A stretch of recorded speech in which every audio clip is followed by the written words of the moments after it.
How's it going, everyone? It's Javi from Worsters 1000. Today is December 30th, 2020, and today we're gonna track this second snowstorm that's gonna form going into the new year. That's gonna impact the South and as well as the Midwest and the Northeast. And we'll also talk about the current snowstorm that's currently impacting all pretty much the Great Lakes region, and will extend to the Northeast later today. But before I begin, make sure to subscribe if you want to see more weather related content. Make sure to turn on post notifications if you want to see even more weather related content. So let's begin by first taking a look at the GFS computer model, which, as you can see, it's at the 78-hour mark, which is around 3 days from now. I would say a little bit earlier than that. And you see that for one thing is that this isn't the same. The one thing you might notice is that this isn't the same snowstorm that you guys in the Great Lakes region are experiencing now. So if you think it's over in the Great Lakes region after this initial snowstorm, think again, because it seems like another snowstorm is gonna impact you guys very, very soon, going into January 1st, New Year's Day, and headed into the 2nd of January. So keep that in mind. And you see that the GFS develops this into a pretty decently sized storm at 996 millibars, and you see the rain band spiraling around, and it looks like it looks very reminiscent of a mid-latitude cyclone, which it sort of is at this point, because you see a lot of rain extending along the cold front that's located in this area. You see the dry air that's trying to filter in on the southern side of this storm, and you also see a lot of moisture wrapping around on the northwestern side of this, as well as precipitation such as snow and with wintry mix and sort of freezing rain in the northwestern part as a result of the cold air that's located in the northwestern part, which is a very defining feature of a mid-latitude cyclone, where we see the dry and cooler air towards the south side, which could change some of that rain into snow. And that could be a problem for a lot of people, not only in the Midwest, but as far south as the Mexico and Texas border, where you could receive upwards of a foot of snow in those areas, which is just extremely rare to see a snowstorm this big anytime during the winter, since it isn't every day you see just enough cold air fall this far south to the point where you could see potentially over a foot of snowfall. But it's currently forecast, and I would say it's likely that a lot of southwestern Texas will experience a major snowfall event from this low pressure system that will form as a result of this dip in the jet stream. It seems likely you guys will experience over a foot of snow in this area, and I think one of the primary reasons why is that it's gonna move relatively slow within the next 24 to 48 hours, because you see that this storm forms right around a day from now, headed into late Thursday or early Thursday, I should say. And you see that as we continue to move forward, the whole day Thursday pretty much lingers over the same area, and it doesn't move very fast. And the reason why is because when you're further south in the northern hemisphere, weather typically moves a lot slower than, let's say, if you're further up north in the northern hemisphere, because since you're so far south, there isn't that much unstable air that would speed the upper level and lower level winds up to the point where it'll move a lot of these low pressure systems or these ridges very fast, because the unstable air really speeds up the jet stream. It really speeds up the winds in the atmosphere, since obviously a lot of that cold dense air is trying to filter into that warm air, and as it does so, weather moves a lot faster because of the lower level and upper level winds caused by that unstable air. However, when we're further south, where the shortwave radiation is pretty much from the sun is pretty much the same in most areas closer to the equator, the weather typically moves a lot slower, since there isn't much of a contrast between the cold dense air and the warm humid air this far south. So as a result, this storm is going to move relatively slow, but will speed up as it continues to move up northward as a result of this ridge. And also, the thing that will also be slowing it down is that the jet stream won't be that far south enough to really speed it up, because you see that going into 42 hours from now, you see that the 540 contour line is fairly up north from this low pressure system. And what that means is that this low pressure system won't feel much influence from the thermal wind, which will slow things down. And since there isn't a lot of thermal wind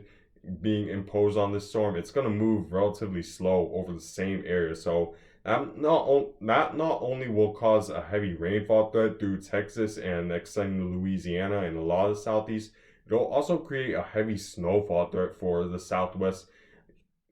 for southwest Texas, where there's just gonna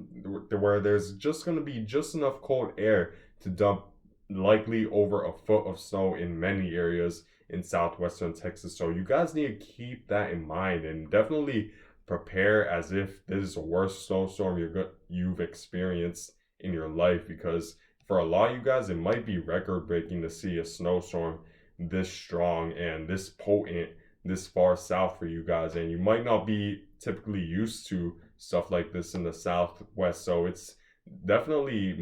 you should definitely take this one with more urgency if you're around southwestern Texas. However, if you continue to move forward, you see that around 54 hours from now, a little bit more than 2 days from now, you see that this storm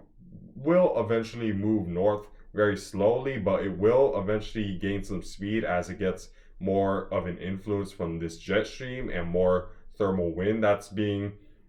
pretty much being imposed on the storm. And you see it begins to move up north as a result of ridging towards the eastern half of the United States. And as it does so, the snow is still there. And what's interesting is that you see a lot of pink in this area, and that could mean either one or two things, which would it could either mean that it's going to sleet or it's going to be freezing rain. However, unfortunately, the latter is more likely in this scenario, as freezing rain could be a major issue going into New Year's Day, early Friday, and extending throughout the entire Midwest. Let me show you guys the forecasted total ice accumulation from the National Weather Service, and you see that a large area of Oklahoma, even extending to Missouri and Kansas, is expected to get more than a tenth of an inch of ice. And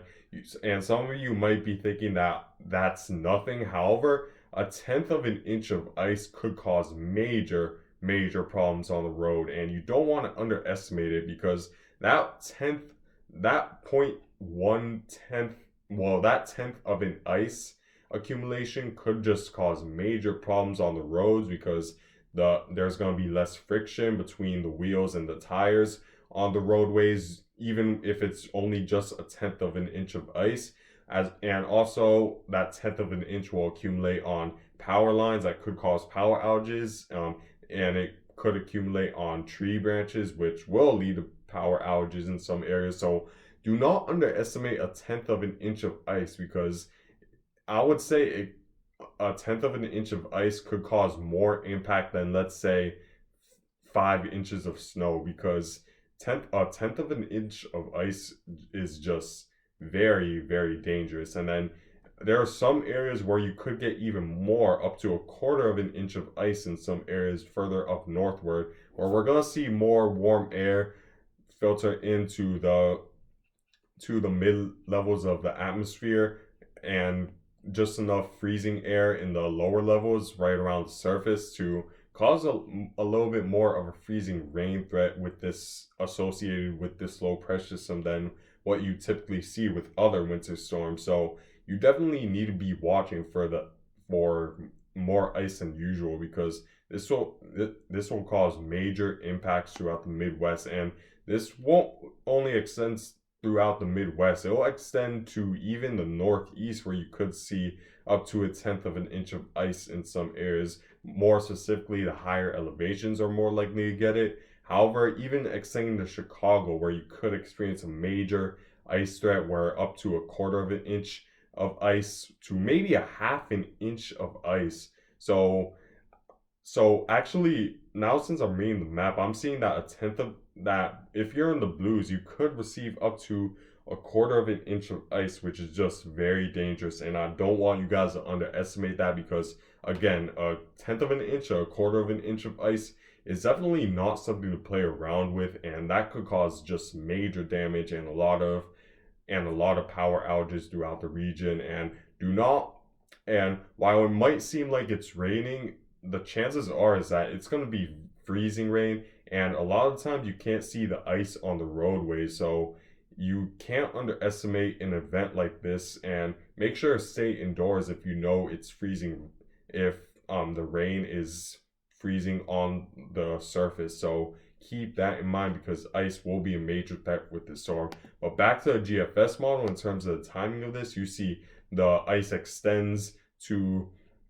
just north of the Ohio River Valley. It extends to northern Missouri, and you see the snow begin to come back in Oklahoma City. It's initially going to start as mainly rain to a little bit of freezing rain. However, it will change over to snow a little bit because there's just going to be just enough of a jet stream dip and just enough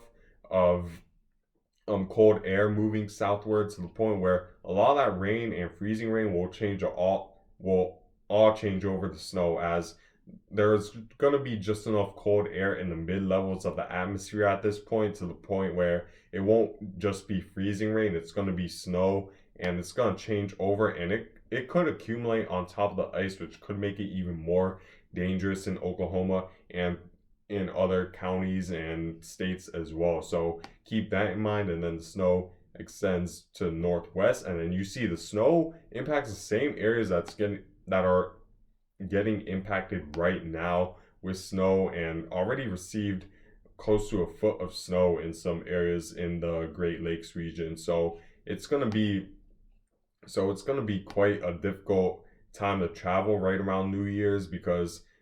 literally just only about 3 days to two after you finish shoveling after this snowstorm in the Great Lakes, you're gonna experience another one on top of what you already experienced. So it's gonna be a tough New Year's Day to say the least for a lot of the Great Lakes, and prepare for another snowstorm because this one again could be major for a lot of you guys, and you could see potentially up to 6 to 8 inches of snow throughout the Great Lakes region. And this could extend to the northeast. And there is some disparity between the computer models, because while both the GFS and the European model, for the most part, in its turn northward and its location and track is pretty much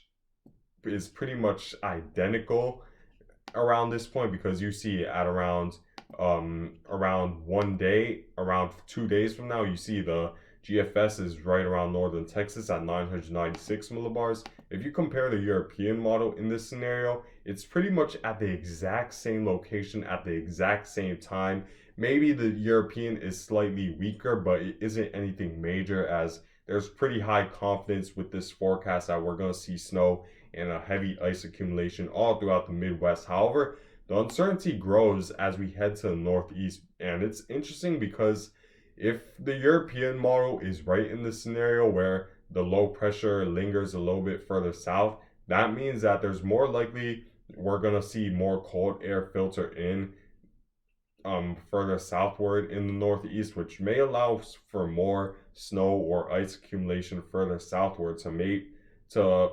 the point where maybe New York City or Boston could get more involved in the wintry precipitation. However, the GFS is disagreeing with this. The GFS at this point is taking a much more northward track, where you see that the low pressure located at this point is definitely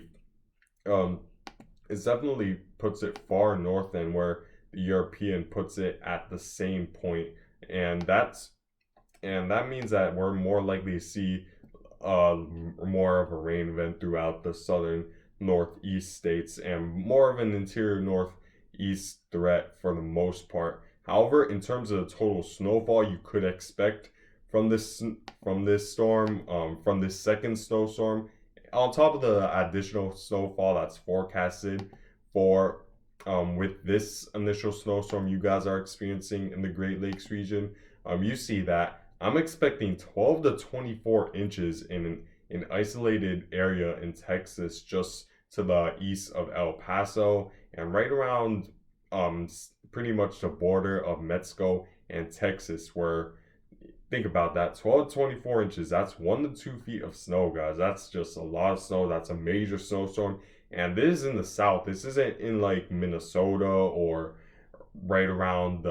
Buffalo, New York. This is in the south where you typically don't see this much snow this far south or even anywhere in the United States. It's pretty rare to have 1 to 2 feet of snow by just one snowstorm. But Texas is about to experience it, so prepare as if this is the biggest snowstorm you're going to experience in your life in Texas. And then you see a long extending area, I'm predicting, of 6 to 12 inches of snow, as I think this area will extend to Oklahoma and Kansas, and then 3 to 6 just to the north of it. I think that there's going to be a little bit less of the storm's going to move a little bit faster by the point by at this point when it's a little bit more northward thanks to the jet stream. So I don't expect as much snow as, let's say, the south, where the storm's going to move a little bit slower. However, 3 to 6 inches could definitely still cause some travel havoc, so watch out for that. And then 3 to 6 inches through a broad area in the northeast. However, it's still slightly uncertain since the computer models are still disagreeing on which location the low pressure could be, and that could bring make some major changes in the forecast to where maybe more of the southern states are involved, or maybe barely any states in the northeast are involved. So we need to keep in watch of that over the next several days. However, I would say throughout the Midwest, prepare as if a major snowstorm is coming, especially in Texas, where you could see up to 2 feet of snow. And I wouldn't be surprised if localized areas get over 2 feet of snow in some areas of Texas. Pretty much prepare in the interior northeast, because while I did say there's some uncertainty, I still think there's could be a slight that it's likely that the interior northeast will at least see some snowfall from this, or at least an ice threat from this. And in terms of the rain, because that's going to be another problem you see in this map, I listed heavy rain, and I think that's going to be a problem, especially for the southeast states that include Louisiana, Arkansas, Mississippi, and Tennessee, where you could see the heaviest rain, because this storm, like I said, is going to move very slow over the next several days, and it's going to take a long time before it really begins to speed up. So let me show you guys the current rainfall forecast over the next 5 days, and you see that a large area of over 4 inches of rain is expected through eastern Texas, extending to around Little Rock, Arkansas, and even Louisiana will get involved. And we're going to see potentially 1 to 3 inches of rain in the eastern half of the United States as well, which includes Georgia, the panhandle of Florida, South Carolina, and North Carolina. So keep in mind with that, especially right around this area around Arkansas, where you could experience some flooding because of this rain. So I want you guys to stay safe and just stay alert with potential flooding from this potential storm, from this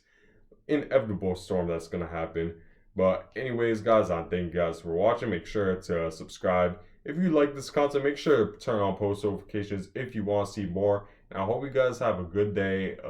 good morning, good night, whenever you're watching this.